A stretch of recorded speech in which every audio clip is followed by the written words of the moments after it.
E aí galera, ó, vocês têm Fan 160 e ela fica com zoadinha na frente, você tá andando, fica tec, tec, tec, tec, tec, tec. Depois eu mando o vídeo do como é que ela fica batendo.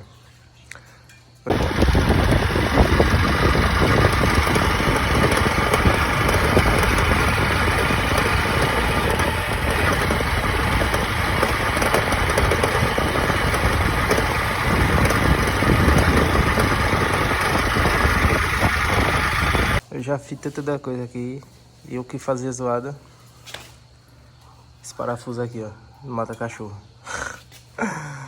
Tava folgado, bicho.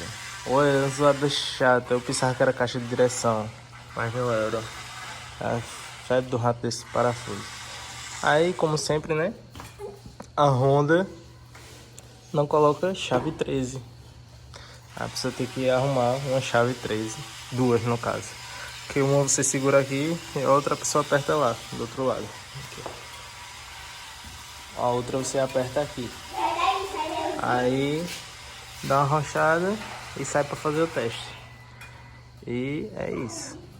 Se não tiver uma zoada, se a caixa de direção tiver normal, trocou óleo de bengala, o pistão de freio aqui, a pastilhazinha aqui atrás, tá normal, então pode ter certeza que é aqui, ó, esses dois parafusos.